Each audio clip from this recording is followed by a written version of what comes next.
Good morning, welcome back to my channel. তোমরা কেমন আছো? তোমরা ভালো আছো? আমিও ভালো আছি, আমার ফ্যামিলির সকল সদস্য ভালো আছে। হুগলি জেলা চট্টগ্রাম ধনিয়াখালীর থেকে আমি অদিতা আমার নতুন ভিডিওতে জানাই তোমাদের অনেক অনেক স্বাগত আর ভালোবাসা। আজ হচ্ছে সোমবার। তো এখন ঘড়ির কাঁটায় বাজে 7:30। আমি খানিক আগে ঘুম থেকে উঠতে পারিনি। আর দেখেছে চোখগুলো কেমন ফুলেছে, ঠান্ডা লেগেছে। গতকাল দুবার স্নান করেছি, তো দুবার করেই করি, কিন্তু ওই শ্যাম্পু করেছি, তো ওই জন্য ঠান্ডা লেগে গেছে।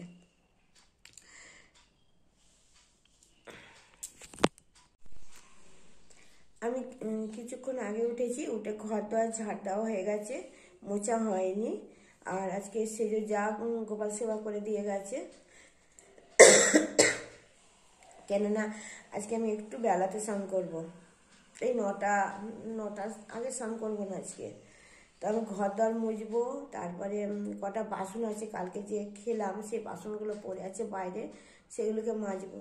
তো আমি জামা চেঞ্জ করে, বাসি জামাটা চেঞ্জ করে চলে এসেছি। তোমার দাদাকে চা করে দিই, আমি ওষুধ খাই, খেয়ে তারপরে কাজ করছি। টুকটাক কাজগুলো করে স্নান করবো, ততক্ষণ সঙ্গে থেকো।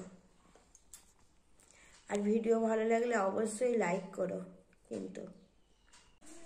তো আমার পুজো স্নান সব হয়ে গেছে, পুজো সব হয়ে গেছে, ভুলভাল বলছি। তো এখন বাজে 12:30, এই জাস্ট আজান পড়লো। তো আমার দেখানো হয়নি, আমার ভাত হয়েছে, দুধ জাল হয়েছে, আর এখানে ডাল বসিয়েছি, ডাল ফোড়ন দিয়ে ডাল বসিয়েছি। আর আজকে করবো লাউ শাক, ওই কি বলে, কুমড়ো আর আলু বেগুন দিয়ে তরকারি। আর ইচ্ছা আছে পনিরের তরকারি করার, কতটা কি হবে জানি না, তো যদি হয় তো দেখাবো, আর নাহলে এই দিয়ে আজকে। আর কালকের লাউ ঘন্ট আছে, হ্যাঁ, তাহলে একবার দেখে নাও। ডাল হচ্ছে, আর এটা বানিয়ে রেখেছি ওই লাউ শাকটা করবো বলে। তোমাদের সাথে তো একটা জিনিস শেয়ার করাই হয়নি, আমি যে ঘি তৈরি করলাম, সেই ঘিটা তো তোমাদের দেখালাম না। মানে ঘিটা করা দেখিয়েছি, ঘিটা কেমন দেখতে হয়েছে সেটা তো তোমাদের দেখালাম না। তো চলো, আমার মনে পড়ে গেল, ঘিটা হাতে ধরতেই মনে পড়ে গেল, এই রে আমি তো এটা বন্ধুদের সাথে শেয়ার করিনি যে আমার তৈরি ঘিটা কতটা হয়েছে, কেমন দেখতে হয়েছে। এই দেখো, পিওর বিশুদ্ধ ঘি, এর মধ্যে কোনো ভেজাল নেই। কেননা এটা আমি একাদশীতে খাবো বলে, মানে খাবারে দেবো বলে আমি এটা তৈরি করি। তো আমার আর এই দুধটা এত সুন্দর না, ওই 10-12 দিনের শর্টটা দিয়ে যে ঘিটা তৈরি করি, তার এতটা হয়, প্রতিবার যখন করি এতটাই হয়। তা আমার ঘিটা কেমন হয়েছে অবশ্যই জানাবে। আমার গ্রামে থাকা এই একটা সুবিধা, খাঁটি জিনিসটা পাওয়া যায়, যেটা শহরে পাওয়া যায় না। আর এই দুধটা তোমাদের দাদা পুরো খাটাল থেকে নিয়ে আসে, মানে যেখানে অনেক গরু একসাথে দোয়ানো হয়, খাটাল। আর এরা এই দুধটা না ওই সেন্টারে দেয়, ওই জন্য জল মেশায় না, আর সামনে দুইয়ে দেয়, অনেক লোক থাকে সেই সময় দোয়ায়। তো প্রত্যেকদিন যে 1 কেজি করে দুধ আনে, সেই দুধেরই সর থেকে আমি এই ঘিটা তৈরি করি। অবশ্যই বলো কিন্তু কেমন হয়েছে ঘিটা। আর আমি দেখাতে ভুলে গেছিলাম তোমাদেরকে, এর জন্য সরি। আজকে দুপুরে কি রান্না হলো দেখে নাও। ডাল, এখান থেকে একটু খেয়েছে মেয়ে, গরম ভাত দিয়ে ডাল খেয়েছে, আলু সেদ্ধ ডাল দিয়ে ভাত খেয়েছে, তাই ডালটা একটু অল্প হয়ে গেছে। শাক, লাউ শাক চচ্চড়ি।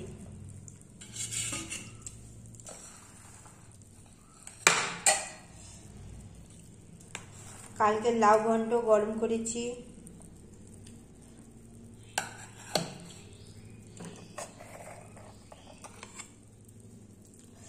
আলু ভেজেছি লঙ্কা দিয়ে মচমচে করে।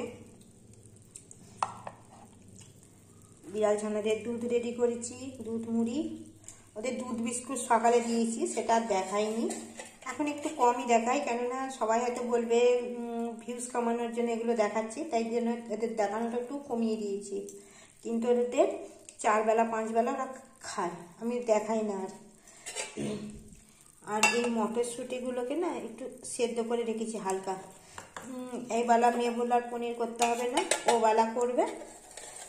ওটা মটরশুঁটি দিয়ে পনিরের তরকারি হবে, রুটি দিয়ে খাওয়ার জন্য 1 পিস আলু দিয়ে। তাহলে চলো বিড়াল ছানাগুলোকে খেতে দিই। চলো আসো এসো, খাও, খেতে হবে, দুধ মুড়ি খাও। কেন কালটু কোথায় লাগালে তুমি? কে কামড়ে দিয়েছো বলো তো তোমার পায়ে? আই মন্টু খাবি না? আর কেন? তাকে ওরা দুধ মুড়ি খাচ্ছে, খাক। এবার আমাদেরটা দেখি। আমি একটু বসে আছি, রান্না তো দেখিয়ে দিলাম কি হয়েছে। তোমার দাদা খেতে আসবে, এখনো আসেনি, আসুক, চান টান করবে, খাবে। আজকে সোমবার তো, হাটবার তো, ওই জন্য একটু দেরি হচ্ছে। সব কিছু শেয়ার করা যায় না,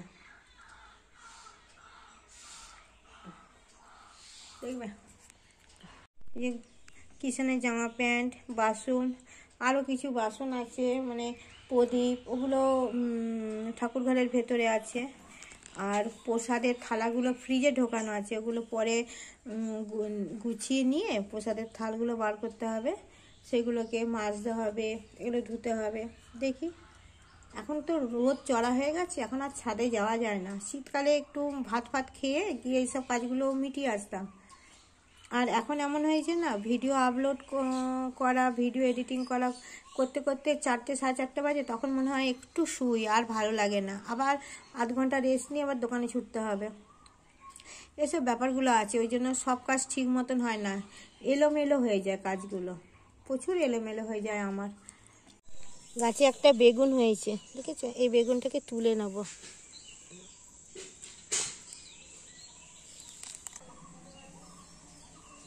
বেগুনটা, একটা বেগুন ভাজা খাবো।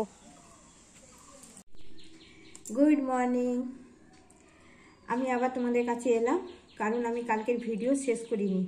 কালকে দুপুর রান্না অবধি ভিডিও করা আছে আমার, কিন্তু আমি কালকের ভিডিও তো আজকে তাহলে কী করে পোস্ট করবো? ভিডিও তো ছোটো ভিডিও হয়েছে, তো কী কারণে আমি ভিডিওটা শেষ করতে পারিনি সে কারণটা তোমাদেরকে বলছি। কালকে দুপুরবেলা খাওয়া দাওয়া করে যখন তোমার দাদা দোকানের দিকে বেরোচ্ছে, তখন তোমার দাদা বললো একটা ছোটো বিড়াল ছানা এসছে। আমি বললাম কই দেখি। তো তোমার দাদা তখন অর্ধেক কথাটা বলেছে, অর্ধেক কথাটা বলেনি। তো আমি গিয়ে দেখছি যে একটা বিড়াল, পুরো বড় বিড়াল, একটা ছোট্ট বিড়াল ছানাকে মুখে করে শিকার করেছে, শিকার করে খাবে বলে নিয়ে যাচ্ছিল। তো আমি দেখে তো একটা যেরকম আমার পটকাদের মারি ওরকম একটা কঞ্চি রেখেছি, মানে মারি না, ওদেরকে ভয় দেখায় যাতে আছড়ে ফাছড়ে না দেয় মাঝে মাঝে, ওরা তো বাইরে থাকে। তো যদিও কিছু হয়নি, আমার মেজো যাকে এমন আসছে গল গল করে রক্ত পেয়েছে, কিন্তু ইঞ্জেকশন নেয়নি, সে সময় মেজো ভাসুর মারা গেছিলো, তো কিছু হয়নি আপাতত। তো ওকে বিড়ালটার গায়ে একটু জল ছিটালাম, দিয়ে ও বাচ্চাটাকে ফেলে দিয়ে পালিয়েছে। বাচ্চাটা চিন করছে, এইগুলোকে 4খানা ফুটো করে দিয়েছে পুরো একদম। তো আমি আমার ওই ভাসুরের মেয়ে খুব এইসব দিকে খুব এক্সপার্ট, ওকে ডাকলাম, ডেকে দুজনে মিলে তাকে তদারকি করেছি। রাত 11:30 অবধি তদারকি করেছি। তার মধ্যে আমি 2 ঘন্টার জন্য দোকানে গেছিলাম, ও আর আমার মেয়ে করেছে। করে আজকে যেহেতু মঙ্গলবার, তোমার দাদা কলকাতায় গেছে, তোমার দাদা যখন কলকাতায় গেছে তখন 3টে বাজে, তখন উঠে আমি আবার ওকে একটু জল খাইয়েছি, খাইয়ে ঘুমোচ্ছে। ওকে ওষুধপত্র দেওয়া লাগানো দিয়ে ঘুমোচ্ছে। সেই জন্য আমি আর মনটাও ভালো ছিল না বলে আর ভিডিও করিনি, ভালোই লাগছিল না কালকে ভিডিও, নাহলে আমি তোমাদের দেখাতাম। কিন্তু আমার ভিউজের কোনো দরকার নেই বলে আমি ওইসব দেখাইনি। লোকে অনেক রকম করে ভিডিও করে দেখায়, আমি একটু করিনি। কিন্তু বিড়াল ছানাটা এখন কেমন অবস্থায় আছে সেইটুকু তোমাদের খালি দেখাচ্ছি, আর যখন ভালো হয়ে যাবে তখন পুরোপুরি দেখাবো।